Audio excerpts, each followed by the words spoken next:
तरीके से यहाँ पर सरकार का भी आपने पक्ष सुना, उनका कहना है कि ये वजह रही है और उन्होंने बताया कि किस तरीके से सरकार की तरफ से किसानों को मदद दी जा रही है। आप किस तरीके से संतुष्ट नजर आते हैं इन तमाम चीजों से? पंकज जी, मैं पहली बार बताना चाहता हूं कि पहली दफा ये सुनने को आया कि बीजेपी के प्रवक्ता ने ये माना कि इस बार फसल कम हो गई है। वरना अब तक जितनी भी मैं चैनलों पर डिबेट पे किया हूँ, माना ही नहीं फसल कम हुई है। ये फसल कम किसकी वजह से हुई, इस पर चर्चा करना बेहद ही जरूरी है।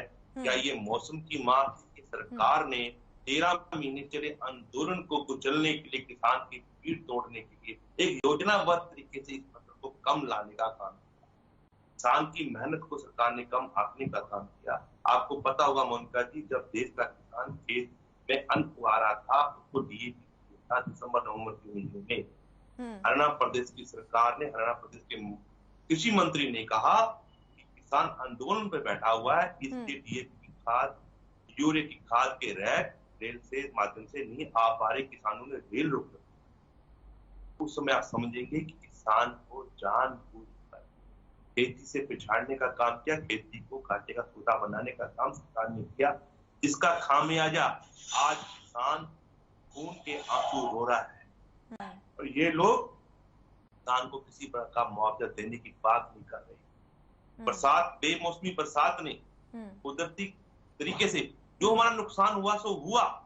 जो सरकार की योजनाबद्ध तरीके से सरकार ने हरियाणा प्रदेश के किसान से बदला लिया है। आज जो फसल हमारे सामने खड़ी है, तो कुल कारण ये है कि जब किसान खेती कर रहा था, जब खेत में अन्न बो रहा था, किसान को डीएपी चाहिए था। जब बरसात हुई, जब किसान ने खेत को पानी दिया था, किसान को यूरिया चाहिए था, उर्वरक चाहिए थे, सरकार ने किसान को समय पर ये नहीं दिया। यही कारण है कि आज किसान को 50% से अधिक खेती में घाटा होने जा रहा है। अब आप समझ सकते हैं कि सरकार को बड़े हृदय से सामने आना चाहिए। गलती सरकार की और खामियाजा भुगत रहा है किसान। तो सरकार कम से कम 500 प्रति क्विंटल किसान को बोनस देना चाहिए। दूसरी बात यह, जो फसलें खराब हुई हैं, अभी तक सरकार ने ये बात स्पष्ट नहीं की। 561 करोड़ रुपए का जो इन्होंने बजट किसानों के लिए किया था, बेमौसमी बरसात के कारण, नेचुरल डिजास्टर मैनेजमेंट के तहत कुदरती खराबे के कारण जो किसानों से खराब हुई है, वो पैसा कहाँ गया? सरकार श्वेत पत्र जारी करे कि हरियाणा के प्रदेश को 561 करोड़ रुपए जो सरकार ने रिलीज किया था, वो किसान के खाते में गया नहीं गया।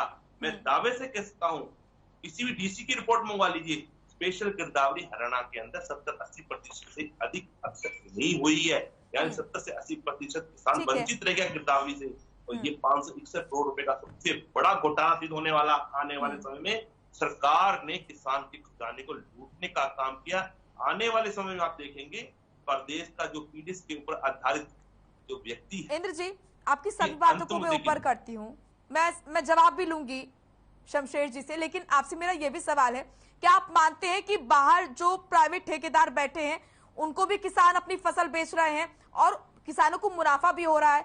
3 कृषि कानून में यह भी तो था कि बाजार जो है वो किसानों के लिए खुला बाजार हो, वो अपनी जो फसल है वो जो दाम है ऊंचे दाम पर बेच सके। तो क्या आप इसको मानते हैं कि जो प्राइवेट ठेकेदार मंडियों से बाहर बैठे हैं उनको भी किसान अपनी फसल बेच रहे हैं, गेहूं बेच रहे हैं और उनको अच्छा दाम भी मिल रहा है?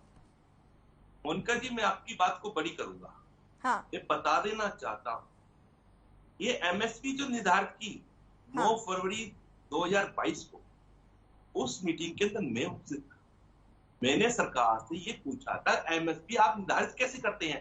आज बीजेपी के प्रवक्ता बैठे हुए हैं, इनसे आप पूछ लीजिए कि एमएसपी में 40 रुपए की जो आपने बढ़ोतरी की है गेहूं के अंदर, वो बताएं किस फार्मूले से की है।